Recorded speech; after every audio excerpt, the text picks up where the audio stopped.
Hello, everyone. I'm Adrien Nusslé from CEA, and I'm working to Department of Fuel Study. And I'm gonna talk to you about my work about modeling the fragmentation of UO2 nuclear pellets during an accidental situation. I use discrete element method coupled with cohesive zone model.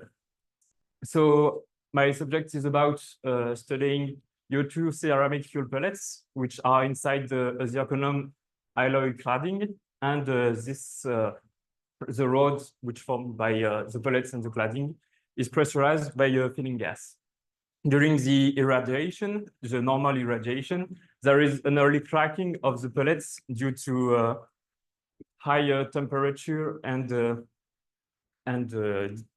deformation due to the temperature. And the fission gas can be trapped inside intragranular or intergranular bubble.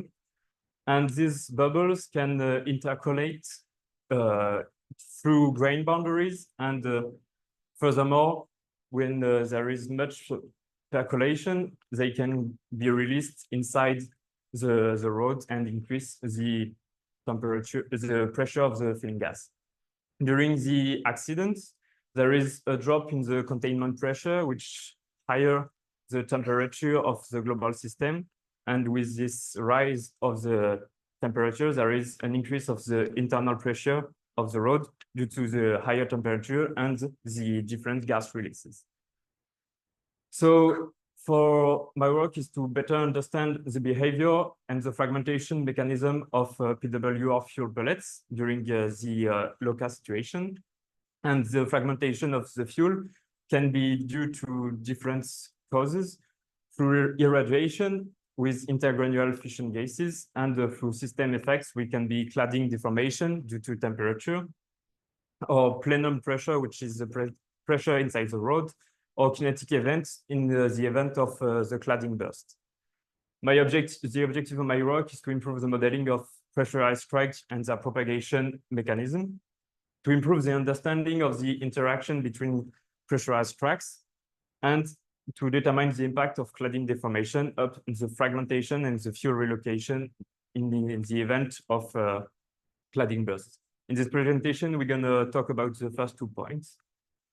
So my system is a representation of the pellet with as an agglomerate of fragments with cohesive interaction between each faces of the discrete elements. So the system here is there is a cut of the pellet where every black line is an interface between the discrete elements, and we have black lines are sane interactions, and the red line are the considered initially broken interaction where the gas are trapped. And outside of the pellets, all around in the free surfaces, we put confinement pressure, which can be the pressure inside the rod or the outside pressure applied to the cladding. So my main goal was to be able to decrease the pressure inside the cracks in order to limit the propagation, because previous models were putting pressure inside the cracks, but as the crack propagates, the same pressure was applied, so it was impossible to stop the cracks, and the model was about an equilibrium between pressure inside the cracks and the confinement pressure. So my job is to decrease during the simulation as the cracks open with a new volume in order to limit propagation and fragmentation. So our system for this presentation is going to be this one. So the model is we're using is a discrete element model. So it is a mesh which is exploded of any elements here. Any triangle is an independent element, and on each surfaces, which are the black lines, there are interactions which contact points with cohesive interaction. Our system is used to have a limited number of cracks to better understanding of the mechanism. So we have here plane, which is just interfaces which are aligned in order to see properly the crack. And we have here a pre-crack, which are the initial lengths of this plane, which are where all the interaction are already broken. And here is the result of the simulation. So here is the initial states. We have our pre-crack, where all the white dots are the contact points at interfaces, and the white dots are the damaged and completely broken interactions. And we have here small black dots. We are only the damaged, but not completely broken. And all triangle which have a colorful image are the color is about the stress which is applied to the interfaces due to gas. So in order to see the impact of the pressure management during the simulation, so we have here the same initial states, which correspond to a certain number of initial broken interfaces, which correspond here to energy which is dissipated by the rupture of these interfaces. And as the pressure here gonna decrease due to the increase of the volume of the crack, the pressure is becoming not sufficient enough to damage any more interfaces, and the crack is stable with the pressure constant around a certain value. So by managing the pressure, we can stop the propagation of the crack, and we can limit the fragmentation of our system. The form crack depends on different parameters, which are the parameter of the cohesive law, which is used for all interactions, the mixity of opening modes. Here we prioritize the opening interaction, and there is also the parameters of the gas, which are the pressure of the gas, the quantity of gas we put inside the crack, and the containment pressure, which is applied to all the free surfaces around the system. We're gonna here in this presentation focus on the last 3 points.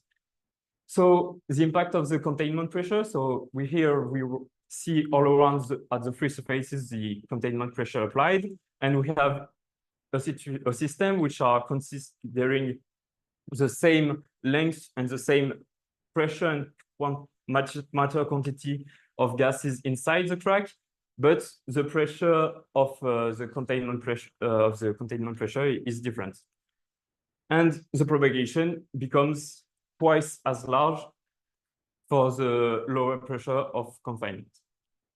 We can see here, due to the energy dissipated by the propagation of the crack, that the first one is has more damage and more energy dissipated due to the propagation. And we have furthermore states of pressure, of stable pressure, which is much higher with a higher confinement pressure. So the containment pressure reduces the crack propagation and limits fragmentation, which is very beneficial for the integrity of the system. Now we want to see the role of the fission gas pressure. So we put a simulation, which is our reference case, with pressure and a certain quantity of matter. So we have the same track with the same quantity of matter for all simulation, and we're gonna expand and the gas and the crack propagates to a certain length. And now we're gonna see what is the impact of the initial pressure with the same amounts of gases inside the crack. So if we decrease the pressure applied, the pressure is not sufficient enough to propagate, so there is no propagation and nothing.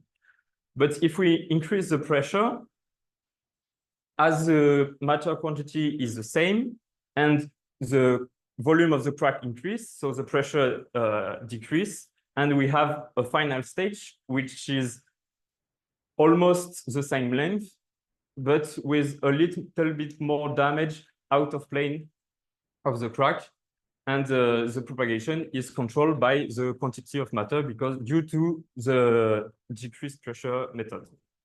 And with much higher pressure, which is 100 times the reference pressure, we have almost also the same length of the propagation, but we can see more damaged interfaces all around the out of plane.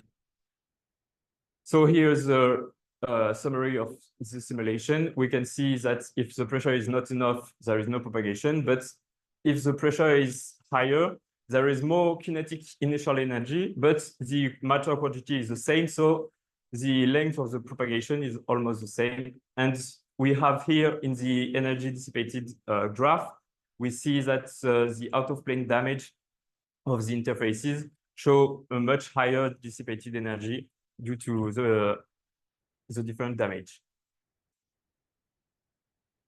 So now we have the effects of different parameters, and we want to see what is the effects of several tracks inside the system. So we are here we have one track, and we're gonna add up a second track on a parallel plane, and we're gonna see the impact of the second one on the first one. So we put a pressure which is half the first one on the second track, and we put 90% of the pressure on the second one. And we have a propagation which is much higher as the pressure of the second track increases. So we assume a compression of the central zone and a redistribution of the crack lips and the volume at the crack lips, which induce greater propagation of the cracks. And finally, we want to see if this mechanism can block the propagation of cracks. And we're gonna have a first stage, which we put two cracks in the same plane. The propagation made the one crack and the cracks coalesces. And as we pressurized the third track on the upper plane, we're going to be able to deform the profile of crack lips in order to stop the propagation and prevent the coalescence and preserve this ligament, which is a great mechanism for maintaining the integrity of the system. So, rapid conclusion, the model is able to describe the impact of different parameters upon the crack propagation and allow a better understanding of the interaction between different pressurized cracks. Thank you for your attention.